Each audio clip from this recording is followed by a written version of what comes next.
The idea of using low pressure or vacuum tubes as part of a transport system has a long heritage. The Crystal Palace pneumatic railway used air pressure to push a wagon uphill way back in Victorian South London in 1864. Similar systems using pneumatic tubes to send mail and packages between buildings have been in use since the late 19th century and can still be seen in supermarkets and banks to move money around.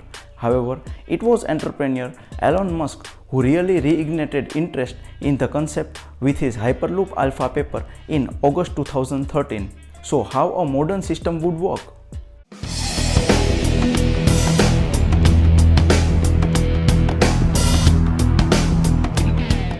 Hey guys, this is Dhruval Patel. Welcome to my channel Technocrat Dhruval. In this video, I will take you through each and every detail of Hyperloop by Elon Musk.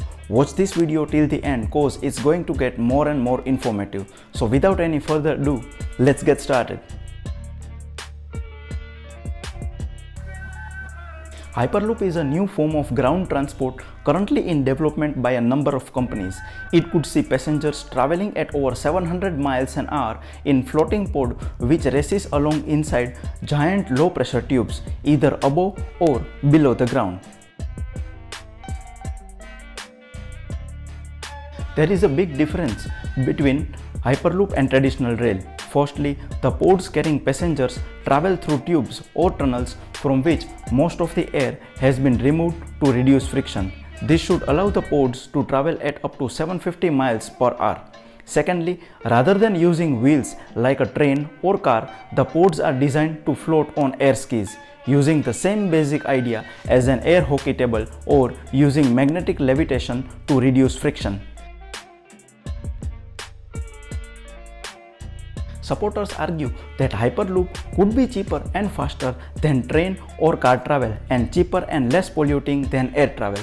They claim that it's also quicker and cheaper to build than traditional high-speed rail. Hyperloop could therefore be used to take the pressure off gridlocked roads, making travel between cities easier and as a result potentially unlocking major economic benefits. A number of different companies are working to turn the idea into a functioning commercial system. Hyperloop technology is still in development even though the basic concept has been around for many years. At the moment, the earliest any Hyperloop is likely to be up and running is 2021, but most services are expected to be later as trials of the technology are still in their early stages. It's still not clear where Hyperloops will actually be established, but a number of companies have sketched out routes in the US, Europe, India and elsewhere. Potential routes include New York to Washington DC, Pune to Mumbai, Kansas City to St. Louis, Bratislava to Brno, Vijayawada and Amravati, and many more. Hyperloop Alpha is a paper of Elon Musk. In this paper, he set out the case for a service running between Los Angeles and San Francisco, which would be cheaper and faster than a proposed high-speed rail link. He argued that his Hyperloop could be safer, faster, more affordable, weatherproof, self-powering, and less disruptive to people living along the route. He said that a Hyperloop service could be the answer to travel between cities less than about 1500 km or 900 miles apart. Beyond that, supersonic air travel would be more efficient. Nobody has got very far with the teleportation idea, but a number of companies have seized at the potential of Hyperloop. The basic idea of Hyperloop as envisioned by Musk is that the passenger pods or capsules travel through a tube either above or below ground. To reduce friction, most of the air is removed from the tubes by pumps. Overcoming air resistance is one of the biggest uses of energy in high-speed travel. Airliners climb to high altitudes to travel through less dense air in order to create a similar effect at ground level. Hyperloop encloses the capsules in a reduced pressure tube, effectively allowing the trains to travel at airplane speeds while still on the ground. The pods will get their velocity from an external linear electric motor, effectively a round induction motor rolled flat. Under Musk's model, the Hyperloop would be powered by solar panels placed on the top of the tube, which allowed the system to generate more energy than it needs to run. Hyperloop is significantly better than high-speed rail. It is lower cost and more energy efficient because, among other things, the track doesn't need to provide power to the pods continuously, and because the pods can leave every 30 seconds, it's more like an on-demand service. It's also potentially 2 or 3 times faster than even high-speed rail. For the LA to San Francisco Hyperloop, Elon Musk came up with a price tag of under $6 billion. Musk envisioned an LA to San Francisco journey time of half an hour with pods departures every 30 seconds, each carrying 28 passengers. Spreading the capital cost over 20 years and adding in operational costs, Musk came up with the figure of $20 plus operating cost for a one-way ticket on the passenger Hyperloop. Most of the cost of the system lies in building the tube network. The overall cost of the tubes, pillars, vacuum pumps and stations was calculated at just over $4 billion for the passenger version of Hyperloop.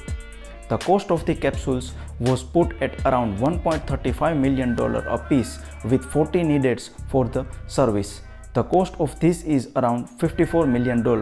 That's less than 9% of the cost of the proposed passenger-only high-speed rail system. Critics of Hyperloop have warned that traveling in the tube might be an uncomfortable experience due to nausea-inducing acceleration plus lateral g-force on bends in the routes. However, Virgin Hyperloop 1 says that a journey via Hyperloop will feel about the same as riding in an elevator or a passenger plane. Musk's LA to San Francisco version offered tickets at just $20, but Virgin Hyperloop 1 is more vague on its plans. It said that it is difficult to say as it will depend greatly on the route, but the goal is to make it affordable for everyone. While Hyperloop Transportation Technologies, that is HTT, said it expects a profitable system with low ticket pricing projections. Despite doing much to lay the groundwork for Hyperloop services, Musk initially said that he was too busy to develop his own service. There are now a number of companies working to turn the idea into reality, including startups and others that have been working on the idea for some time already. Among them are Virgin Hyperloop 1, HTT, Transport, Arrivo, and others.